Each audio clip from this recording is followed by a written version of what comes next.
Hey there. Thank you so much for continuing this process. And now we're going to get into believe. So, just to recap, we've breathed into the moment. We're looking at all the opportunity around us. And now we're going to have the power to really believe in ourselves. So, I thought, hey, before I even get back home today, hopefully it's a new day for you too. You're giving yourself 24 hours to really absorb each principle here. So looking at all the opportunity around you in the last 24 hours, what have you noticed? Now, if you can just believe so strongly for one day, you will see what I'm talking about. So I'm gonna keep this real brief before I get back to the studio, but I thought, hey, I'm out doing some chores, and I thought this is a perfect analogy for actual daily life, because you can't go and balance some rocks when you're stressed out in traffic or just those little in-between moments, but you can believe in yourself. So the analogy basically is like your life is a key. You have been given this golden ticket, and you need to find the vehicle that can propel you forward. So for me, this has definitely been rock balancing, but also just embracing kind of who I am. The vehicle of the artist body that I'm meant to be in at this point in time. So what about you? What is your vehicle? What are you trying to do? Are you a painter, or are you good at cooking, or are you an engineer? Are you about caring for others, in medical treatment or something like that? Just whatever that vehicle is, you just gotta notice it. There's a lot of opportunities around us, but when you make that choice, you need to believe in yourself. And it's like driving a car, you gotta put your foot on the gas. Even if I'm in the car right now and I have the key, and then I put it in the ignition and start it, you still have to put that foot on the gas and start going. So with rock balancing, you have to have the confidence to pick up that first stone. You have to believe that you can actually balance. And then once you start balancing, you have to believe that you can make the balance that you're envisioning, that you can actually take yourself farther as you want to. So the simplest, easiest way to start to believe is align with positivity. And this is not, becoming ignorant to the pain and suffering that is around you and around others, but also just you're noticing that how do you default? Are you defaulting into a negative or a positive? So let's say I'm driving, right? And somebody cuts in front of me. Am I going to default into a negative or a positive? Am I going to default into I can't or I can? So when I'm driving, as I drive back, I'm going to just be defaulting into I can. I believe that I'm going to make it there safely. So now let's believe.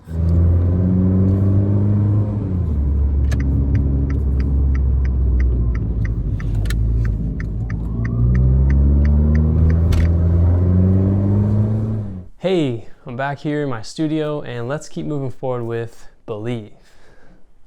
So what I have here in my book, The Rock Balancer's Guide, is the 4 levels of development.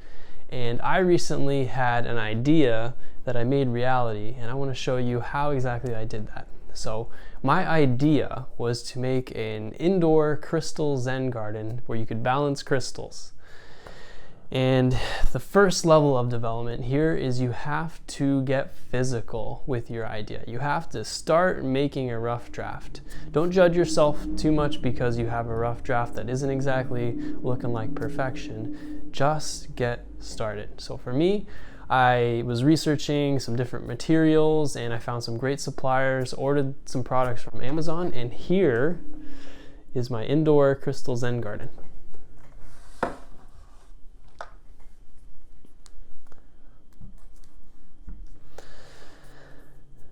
The second step in these 4 levels of development is you're going to start to encounter some friction. You're going to have the winds of change blowing on you. And that's when you start to see how real is your idea? How can it stand strongly? So for me, there was a couple of vendors that I didn't like. I was experimenting with different sand and stuff like that. So there's many ways that I encounter friction, but it's also with you and in anything that you're doing, your balances at home, or even, like I'm saying, driving in traffic. When you encounter this friction, how are you responding? Because I'm responding, okay, it's just friction. I'm gonna get through it. I believe in myself. But when you encounter friction, are you failing the test? Are you like, you're right, I didn't believe in it. It's not true. Just notice that, because when you can start to flip that as like whenever you're encountering friction, then that's when you rise up in these levels of development. So once we've gone past friction, the third level here, that is going to be that whole rising from failure. Like step 2 is encountering the friction, but step 3 is rising beyond every single time. It becomes a default in you, is to just continue to grow and evolve. So once you get past that, then that fourth level of development, this is where it really, you either go full stop or go home.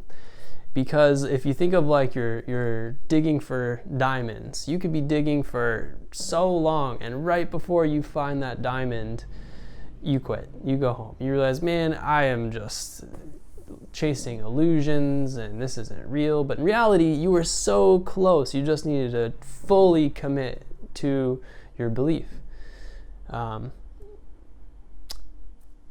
With this, it's actually allowed me to help so many other people that I believe in it even more strongly now. So when I'm encountering moments of failure of like, is this good? Like, it works for me, does it work for you? And then I start to get people that don't have crystal Zen gardens, they just have oranges. And in these workshops, I'm able to work with them, and even with their oranges or potatoes or lemons, that they can still create their own indoor balance garden. So once we've risen to that fourth level of development, I find these are where these golden moments of balance live. And if you look at even like a rock balance, it's literally balanced, and in that state of balance, you're working through your idea to just make it reality. The balance that you see is the reality. So it's really about how much happiness you can have with your idea as it gets morphed. So what I'm going to show you right now is how I made this crystal Zen garden and the materials I have for it, how you can make your outdoor set if you're going to balance at day or at night. I'm going to show you how to set it all up, because what I want to have by the end of this, you're going to start setting up your space to start balancing. You know exactly what materials you're going to use. If you're going to do it at home or if you're going to go out and do it somewhere, you're going to know exactly what you're going to do next. So that in the next principle, I'm going to show you all the techniques, but before we get to that, you got to have a place to actually balance. So what I have here is a tray, and this tray is 1 foot wide, 1 foot long. You can do a circle, whatever you want. This is just a normal bamboo serving tray. It's also 2 inches deep, and I have it this deep so that I can hold this sand. And I have some black sand in here. You can also do clear sand, but I actually had a vision of black sand and clear crystals, and it really seems like I'm balancing rocks on the moon, and I really like that feeling, so that's why I have this black sand. With the sand, you can have really fine sand, or you can have more coarse sand. You can also use small gravel if you want to stay true to the rocks. But the only reason I have the sand is because when you rake it, it has these nice cool ridges, and as you have the balance up, it just takes the balance to just that extra little level, and I really like having that. So with the sand, I have a little Zen rake, and in here I have some crystals. You can also use rocks, but these crystals, I've actually done a lot of research into the 7 different chakras of the body, as they align with the 7 principles here of enlightenment.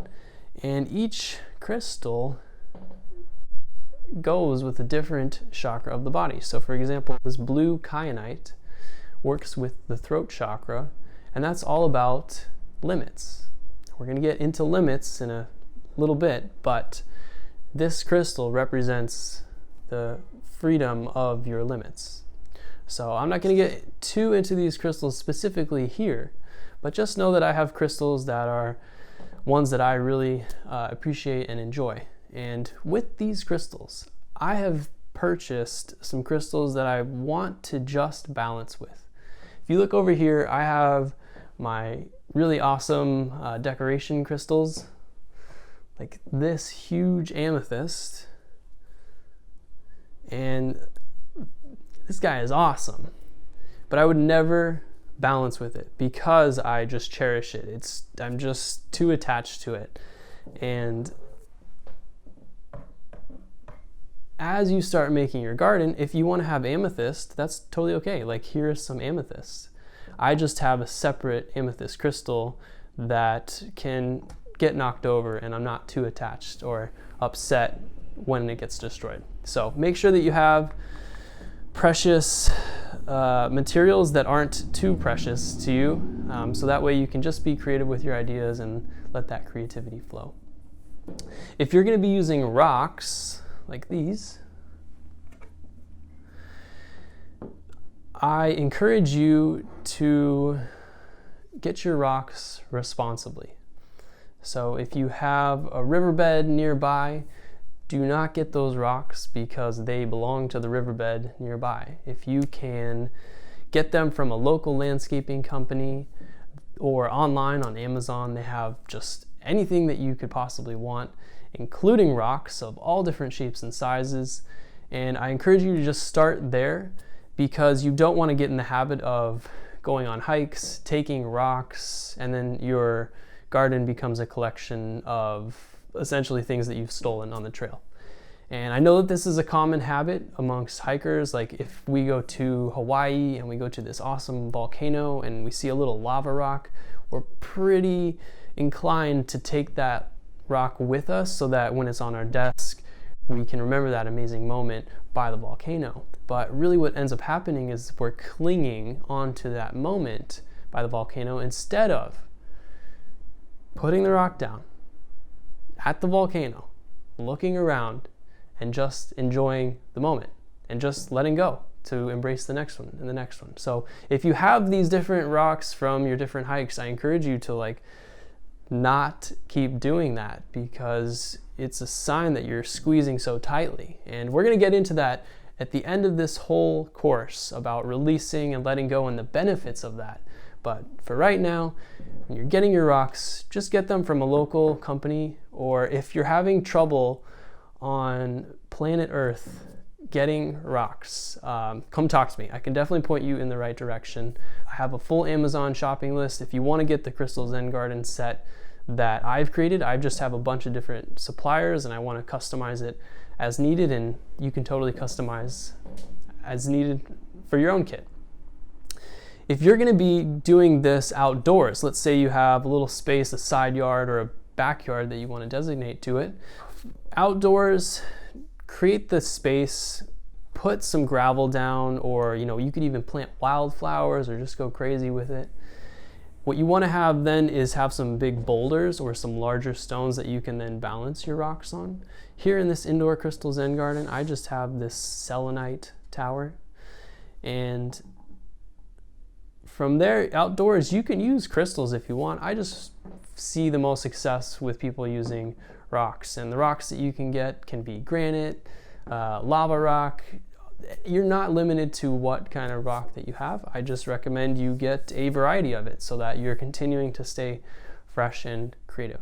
So one last little thing that I would say with creating this space is to have little totems or things that mean something to you.